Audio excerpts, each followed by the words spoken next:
Right, so welcome everyone to this workshop on weaving methodologies with Dr. Naomi Waltham-Smith of the Center for Interdisciplinary Methodologies at the University of Warwick. I'm Sydney Byrns, and this session has been organized by the University of Stirling Interdisciplinary Research Network, the IRN, which is run by a small group of PhD students online via Teams. And for those of you who don't know or haven't yet heard the spiel this week, our network has around 100 members comprising of researchers from different disciplines and universities across Scotland and the UK. And the aim of our network is to share knowledge across disciplines and support each other to explore new and exciting ideas and methods related to interdisciplinary working. Information on how to join the network is available on our website, and I will post the link to the site in the chat a bit later. The network is open to PhD students and early career researchers everywhere, and it's fully free to join and participate. Parts of this week-long series of events have been supported by the Stirling Fund, so we'd like to thank them and the donors of that fund for actually helping to enhance the student experience through events like this one. So the first part of this session is a presentation, and as I mentioned, it will be recorded and shared. We'll stop the recording after the presentation and before the discussion. However, please let myself or Zoe or Hazel or Elliot know in the private message if you have any concerns about the recording. And we'd also like you to be aware that we are very pleased to have a paid illustrator joining us for all or at least part of this session. So if you don't wish to be captured as part of that, please send a private message again and we'll let Millie know. And now, without further ado, we are very lucky to have Dr. Naomi Waltham-Smith join us today to take us through a weaving journey. I've been really looking forward to this session since we first chatted about it a few weeks ago.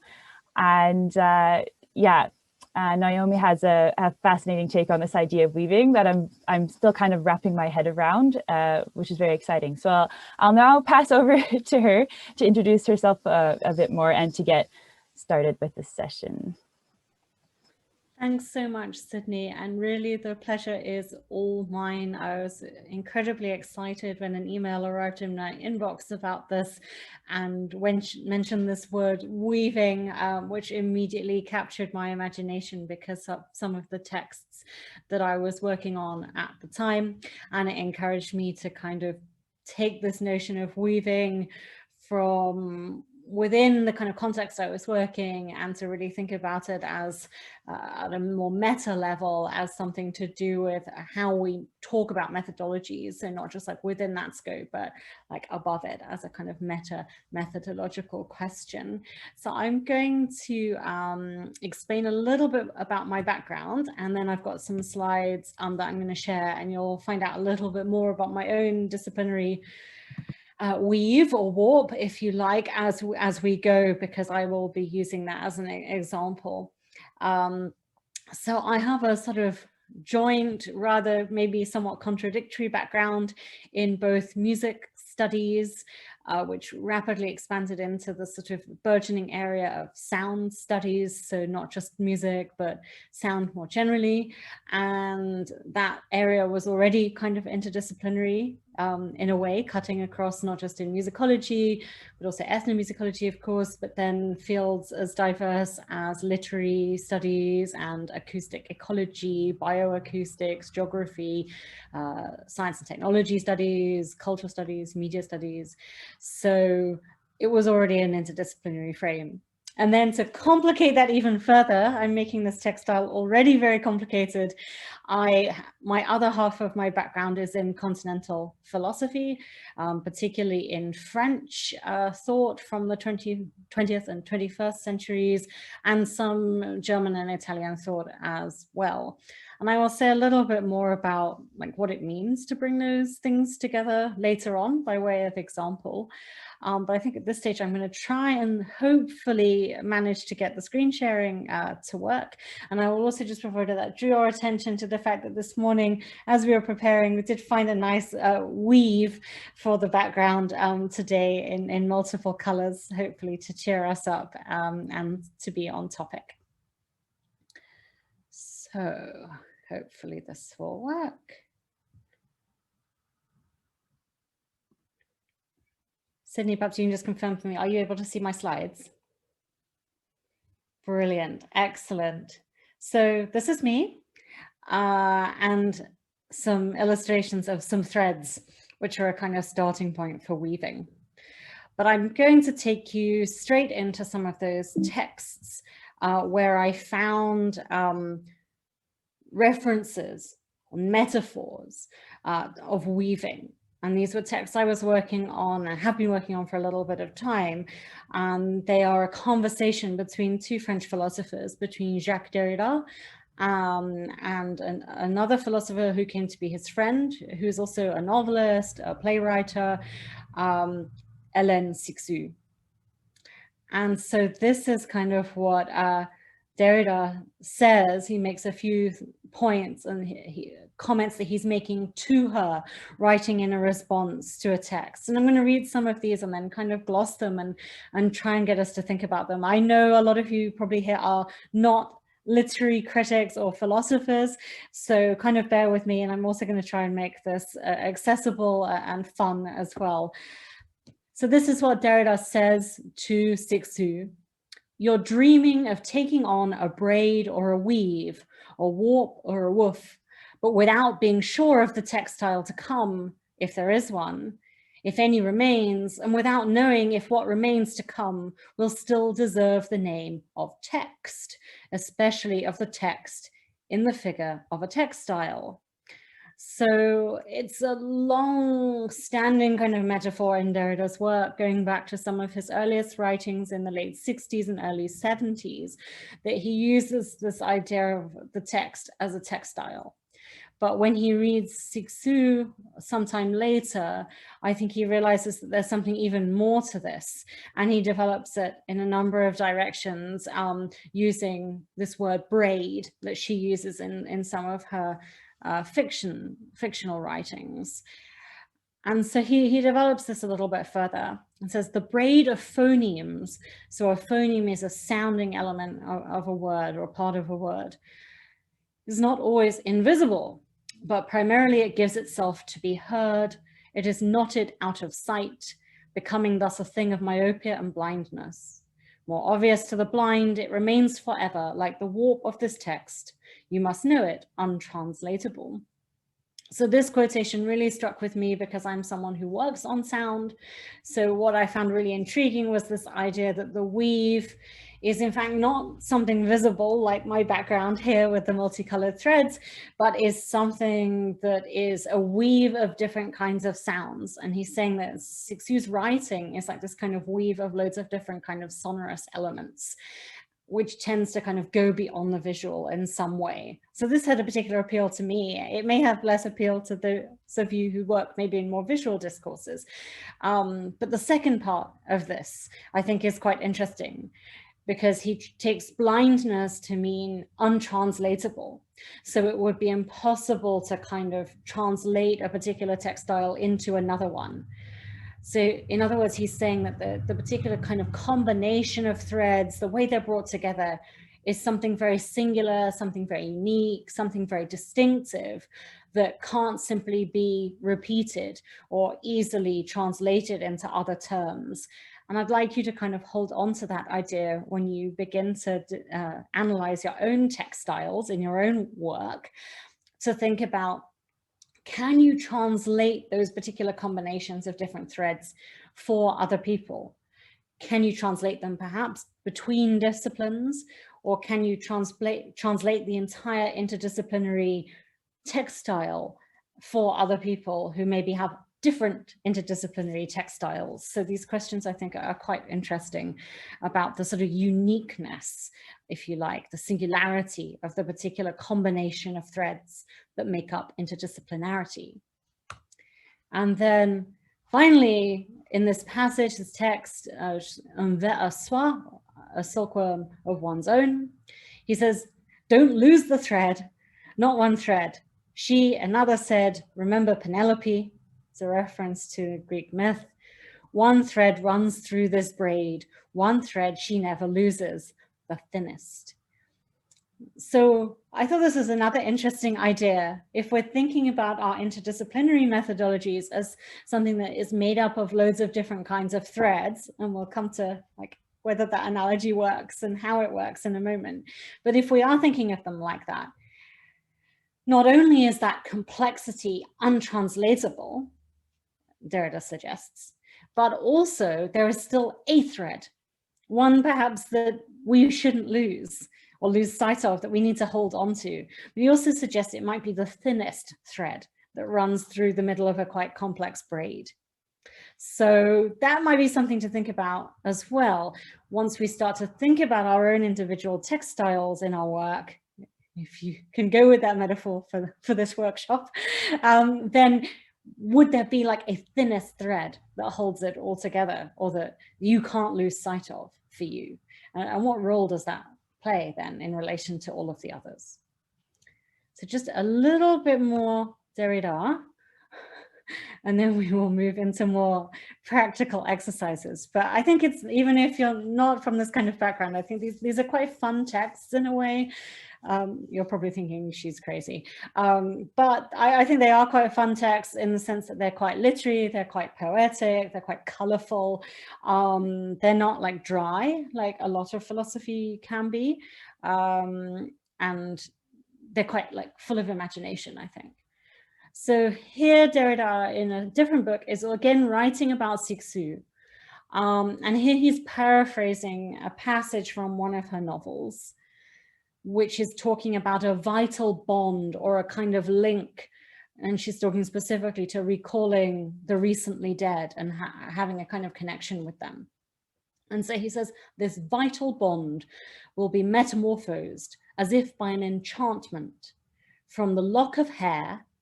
So in the Jewish tradition that she's talking about, a lock of hair has the symbolic meaning of a connection with the recently dead.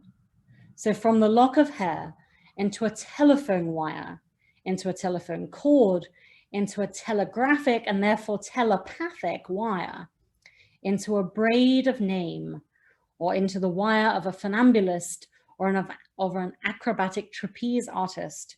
The thread of this vital bond is the mighty power of life. It is nothing else than life for life. So there's a huge amount like compressed into this, and I'll just dwell on it briefly. So he's suggesting there's something kind of magical or enchanting about this thread. And the thread kind of metamorphizes between different things. It starts with a wisp or a lock of hair, then it becomes the wire or cord on a telephone. And there are kind of stories, right, of people putting phones in coffins in case the dead might call you. So this is also a kind of literary trope that I think is being invoked here. And then this idea that it's both telegraphic, so like traveling over vast distances very quickly, or like a telegram that sends writing over vast spaces, but incredibly quickly at great speed. Cixous talks a lot about speed of the telephone, the fact that you can reach someone instantly, even if they're on the other side of the world. And we've noticed that a lot during COVID, right? The ability of these telegraphic technologies to be there instantly in someone else's home immediately. But also he says they're telepathic. So the idea is that there's this kind of synergy or being able to like read one another's minds. You might want to think about that too when you're bringing together your different disciplinary methodologies. Like, can they read one another's minds? How well do they do that? Is there a kind of telepathy between them? And then the figure of the name comes up a lot in Cixous, and that's specifically because when she's calling this person, a relative she imagines has died, she's using their name to kind of call them. And this braid of the hair of the interwoven telephone line has the character of their name. But then the final kind of image that he throws in here, or it's in the Cixous text, is of a trapeze artist. The idea of the wire that you have to like walk along very, very carefully and not fall off and hold your balance. So the idea that these threads are something of a risk, if you like.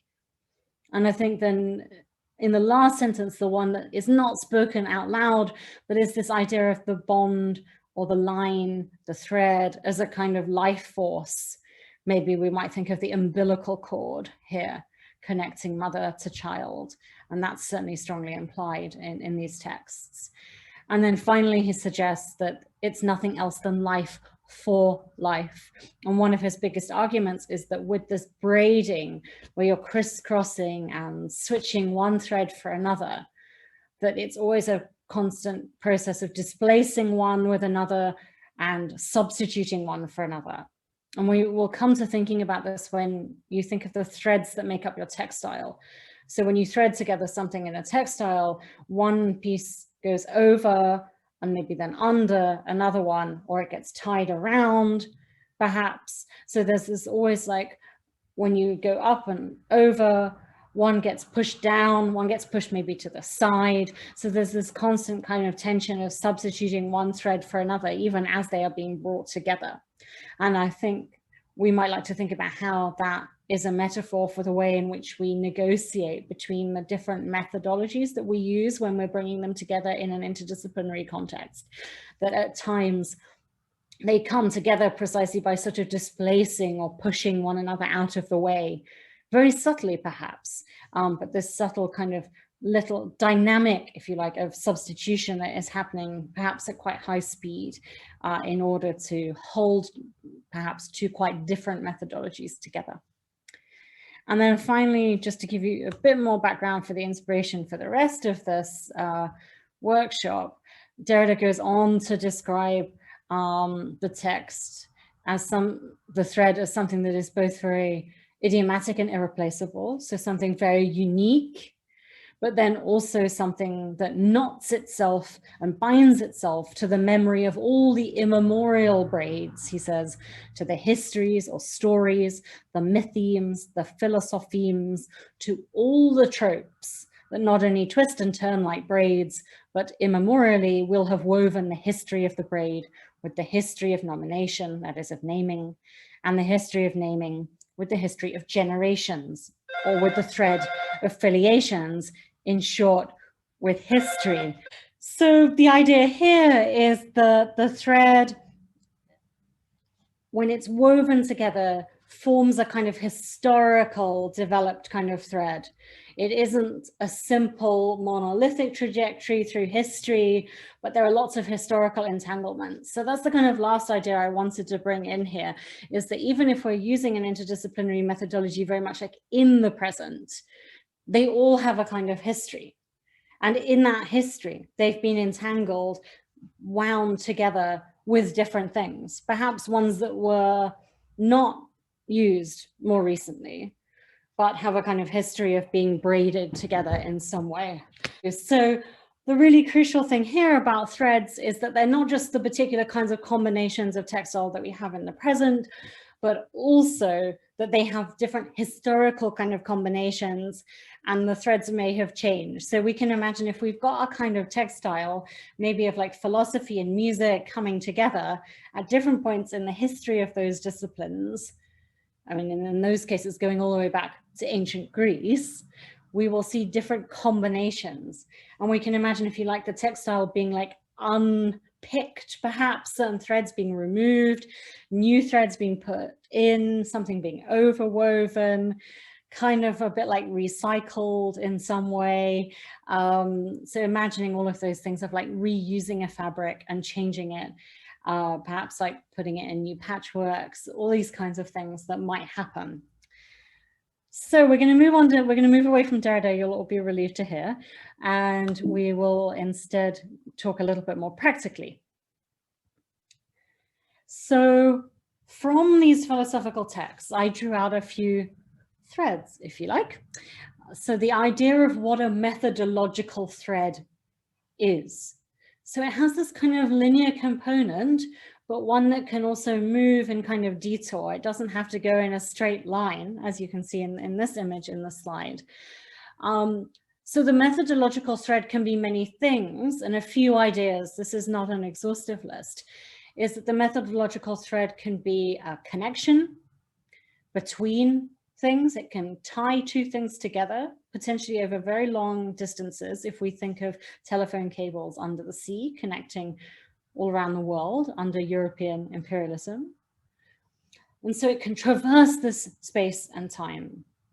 And that also means that it can travel these distances very quickly, as we've said. So there's this sense of a thread of being something potentially operating at great speed.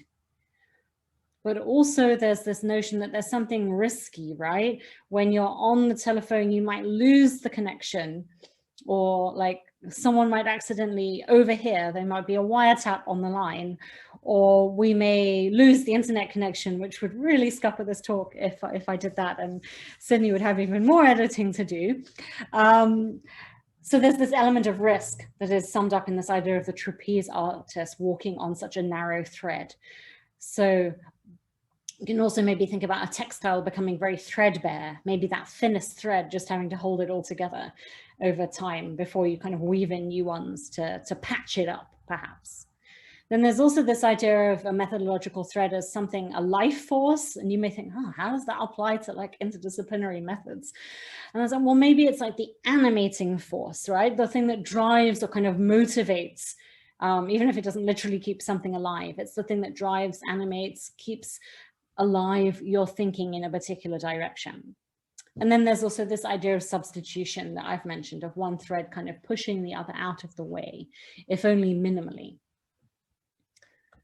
So we've got these ideas about methodological threads.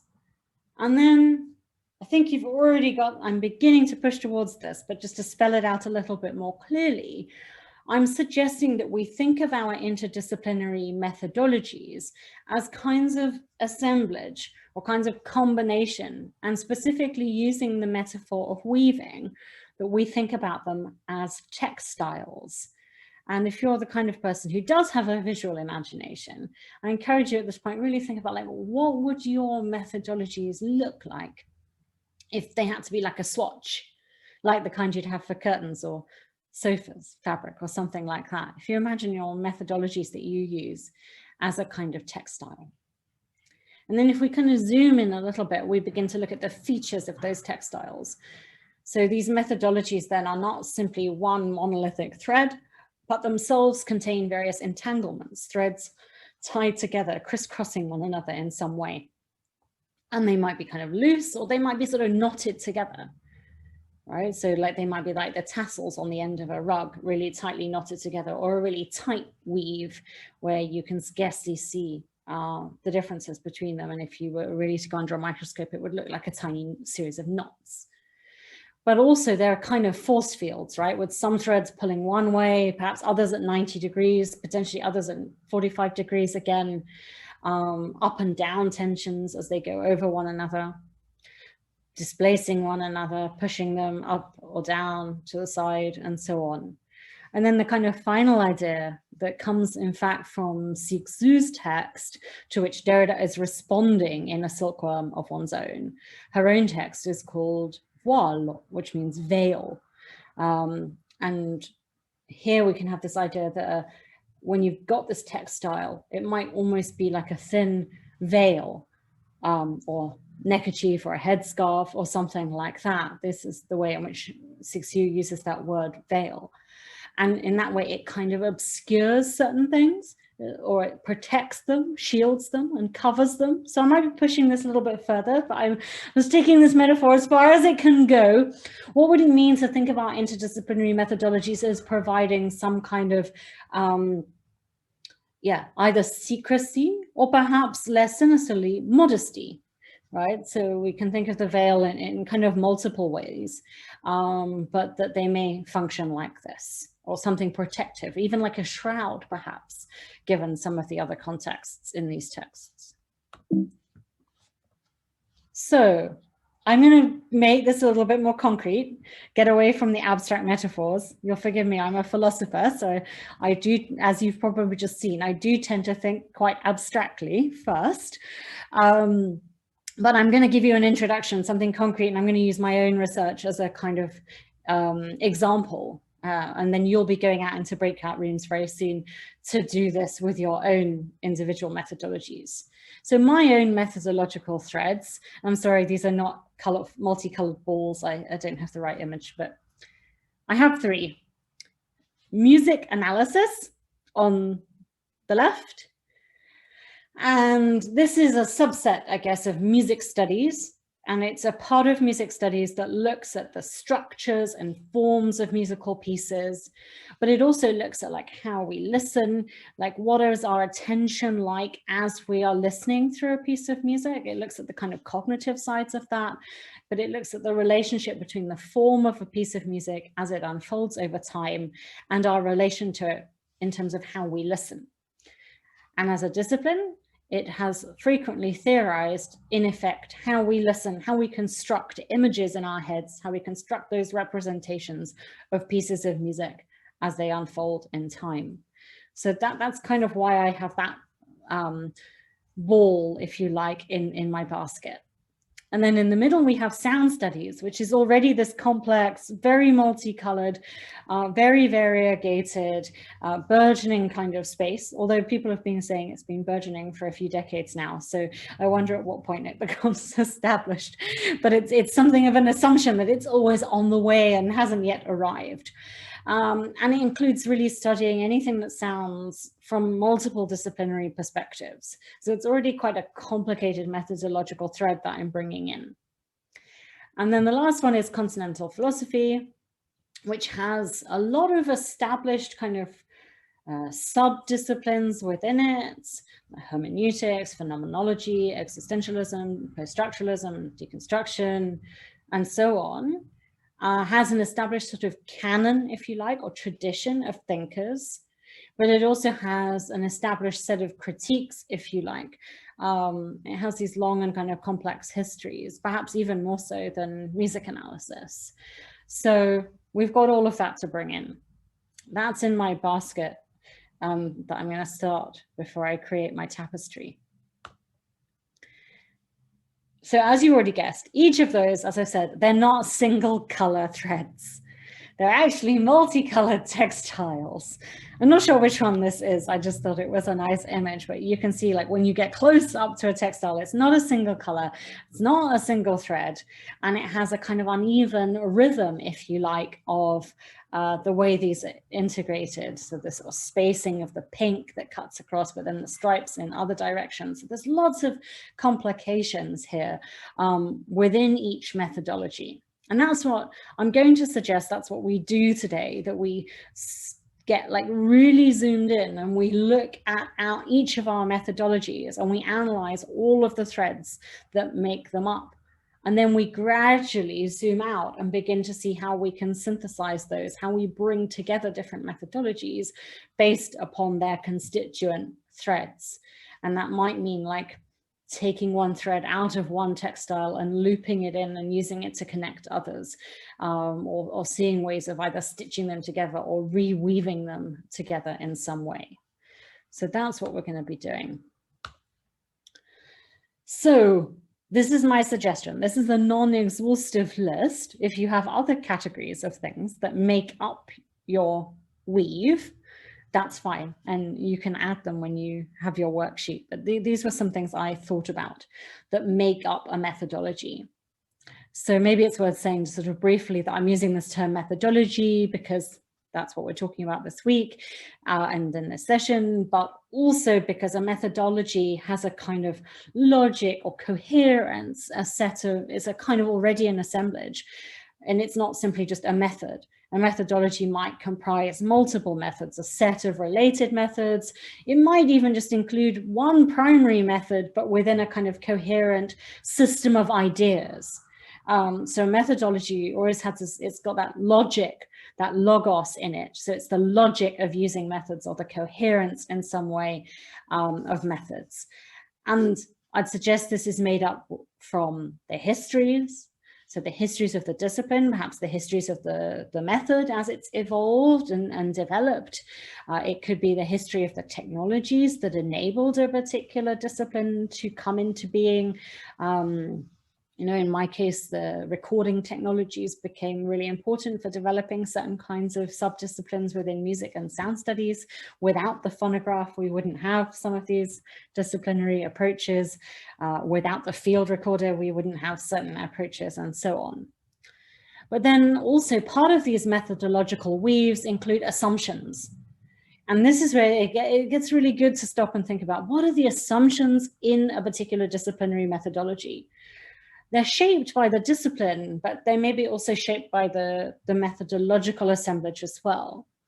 What is really assumed? And this can really affect what happens when you try to add them to other methodologies, when you're bringing together different methodologies. What happens if they have different assumptions? What if those assumptions are very contradictory? Then there are also certain kind of norms that are associated with methodologies. These tend to be kind of like prescriptions, things that are expected, things you ought to do, things that are standard. And then there are these other things that might get used, various different kinds of techniques that you would have for approaching your object, various different kinds of processes that you would move through in order to do research in this area, different kinds of objects that this research might even consider or touch upon. And a lot of methodological innovation isn't just about innovating new methods. It can also be about taking existing methods and bringing them into contact with new objects. And then I think increasingly today, we tend to think of whether this counts as an object or not. I put it as something separate because I think it perhaps is rightly seen as something independent. What kind of data are we talking about when we're talking about a particular methodology? So those are the different kinds of potential threads that we have in play. I'm sure you can think of other ones, and it's perfectly fine if you want to add other categories when you do this. So this is what you're going to be doing in your breakout rooms, is sketching out each of your methodological textiles. And I say sketch loosely. I did see someone in the chat mention they have a background in textiles, and they might be interested in doing this. Also, all of us who are very amateur when it comes, this is me, when it comes to drawing, you're also very welcome to have a go. And it doesn't have to look very beautiful. We have a professional illustrator who may do some much more beautiful illustrations of what we're discussing. But you should also feel free to kind of use some kind of diagrammatic representation or some kind of sketch, as well as using words. So when you go into the breakout rooms, I do suggest grabbing, if you haven't got it already, some paper, something to draw with, because it could be helpful to kind of try to draw it as a picture. So the first step will be simply to identify the methodologies that you want to look at. And I'm going to recommend that you limit yourself to just 2 or 3 of the main methodologies that you use in your own research, just because of time. And when you go into your breakout rooms, I'm going to, so when you introduce yourselves, I'd like you to introduce yourselves by saying what your 2 or 3 methodologies are. You can give other information too, of course, about your projects and about your disciplinary background. But if you can mention the 2 or 3 methodologies that you're going to analyze today, that would be great. And there's space at the top of the worksheet for you to fill that in. And then the next step is to look at what are the threads. So the various histories, assumptions, norms, techniques, and so on that make up your interdisciplinary methodology. So do this for each of them. And there's space again on the worksheet for doing methodology 1, methodology 2, methodology 3. And as I say, if you want to add things to this list of history, techniques, data, and so on, that's also fine. But the idea is to get a really detailed kind of picture, like these images on my slides, really zoomed up on the textile of your methodology to understand how it works. And then I want you to think about the kind of texture that is produced. So again, this is within your methodology, not within each one, before you come to bringing them together. We'll come on to that next. But for now, just keep analyzing each methodology. What kind of texture is produced when these different threads are interwoven? You know, is it rough? Is it smooth? Is it tight? Is it open? Is it, you could talk about the colorfulness of it, that also might be relevant. But you might have different, you know, this image here, they all look the same, the kinds of threads, but you might have different ones. One might be fine and silky, one might be kind of coarse and fluffy. So feel free to use all those words. Feel free also to sketch these kinds of things. Perhaps some of the threads are fraying, some of them are actually pieces of metal, some are shiny, some are, you know, all kinds of different qualities. So I want you to get like very creative about this. If you're a scientist thinking she's a crazy humanities person and an arts person, yes, that's probably true, but just bear with me and have a go with this as a way to get you to think about the assumptions and so on that are in your methodologies. And then the final stage will be to have a look at how your textiles, your multiple interdisciplinary textiles, when you bring them all together, so like when I bring sound studies and continental philosophy together, how are they woven or stitched together? So you've got these two fabric swatches, if you like, and what am I going to do with them? Am I going to do it like, you know, sofa is in one and then like my cushion is in another and they're just kind of adjacent like this? They look nice together. I'm looking at my sofa now thinking, yeah, it's not a bad combination.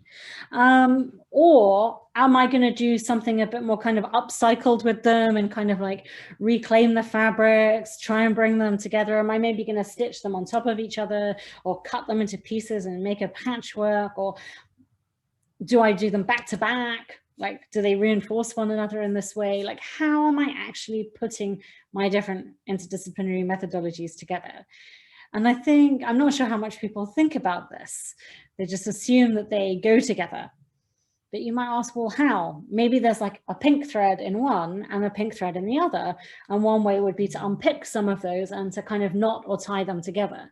In other words, that would be identifying a common thread between your different methodologies that could somehow hold them together and stop them just being two unrelated things sitting side to side. So it's like, how do we actually build something coherent?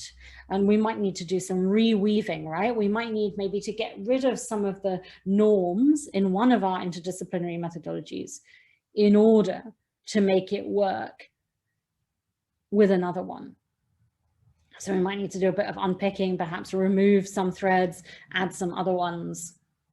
We might need something outside of those two, another thread altogether to tie it together. So yeah, I'm pushing this metaphor a lot, aren't I? And I'll just give you an example so that you can feel sort of comfortable knowing what you're going to be doing. So this is, it's kind of not exhaustive because it's just one slide, but it'll give you an idea. I had to go, what would my textile swatch of sound studies look like? And it's just my part of sound studies, really. So they're the various histories, disciplinary histories that I've mentioned that all go towards, they're like a braid, if you like, in the past of how they've come together to produce contemporary sound studies. And then various assumptions. And I've just put the one main one here, which comes up a lot in sound studies. The idea that everyone has neglected sound in favor of vision. Almost every sound studies article seems to mention this.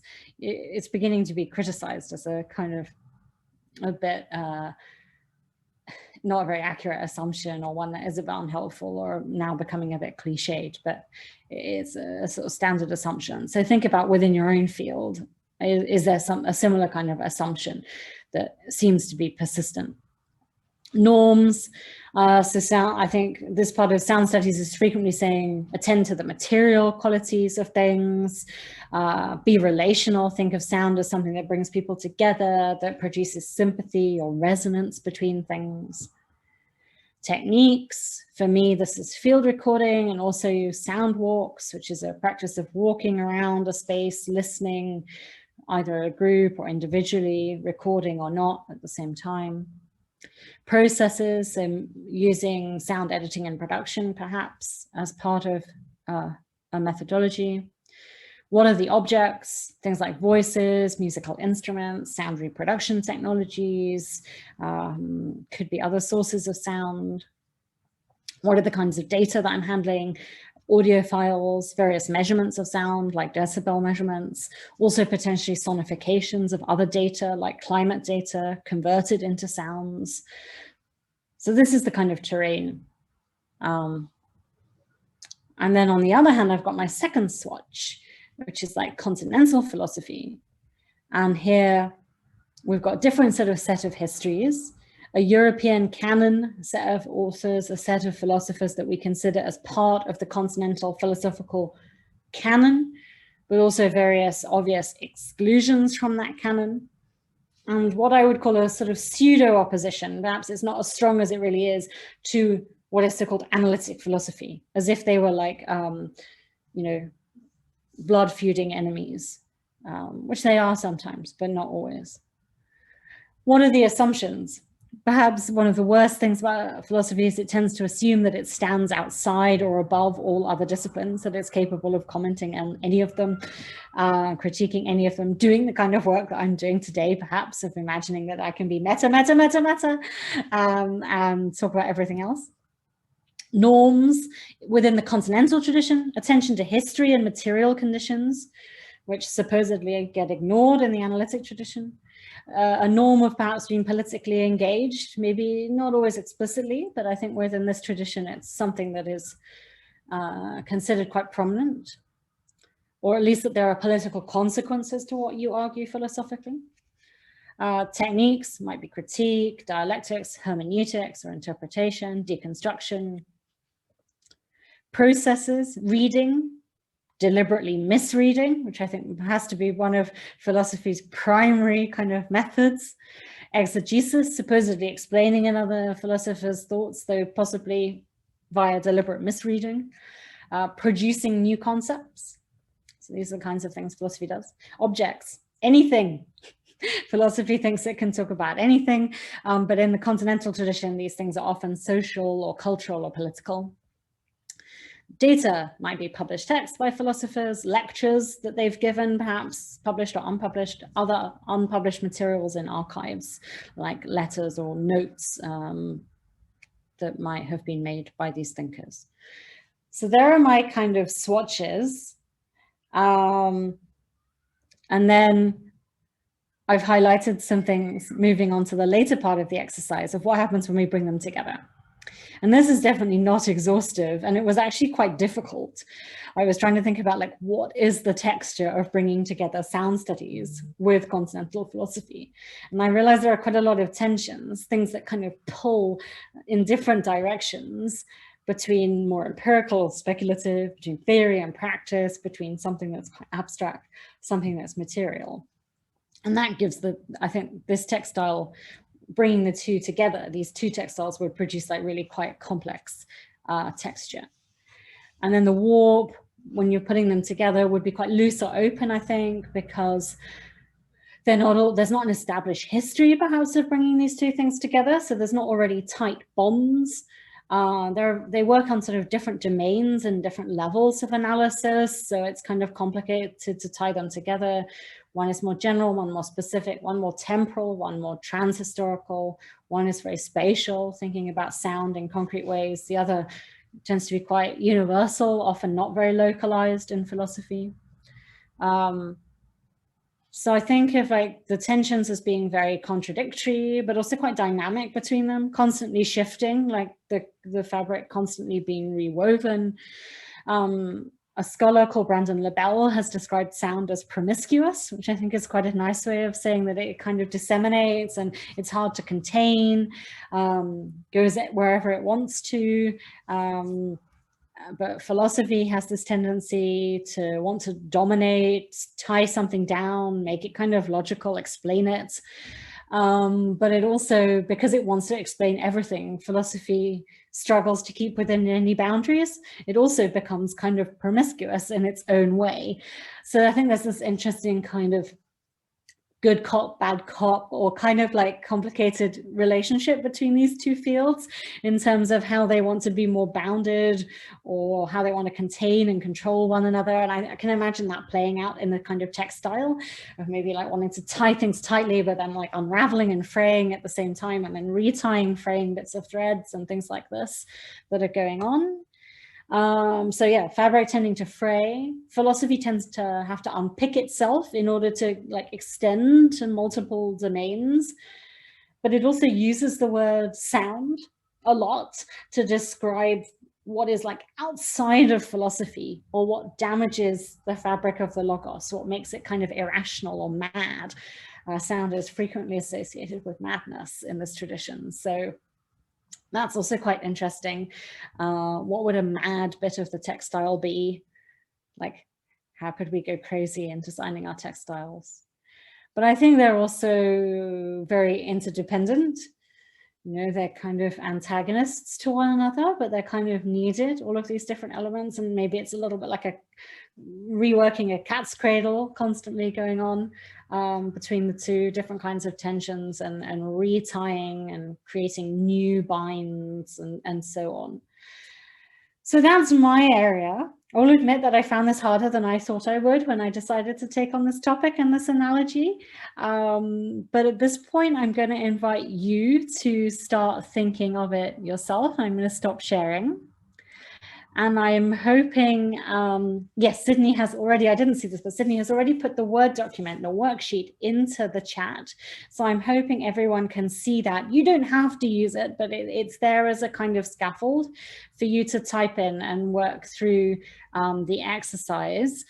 As people are just coming in, I wonder, Sydney, whether you can drop it in the chat again, because we've got some people entering, I think, if I'm reading this correctly. But at this point, I'm just going to pause and ask if you've got any questions for me before we go into breakout rooms to work on this in small groups.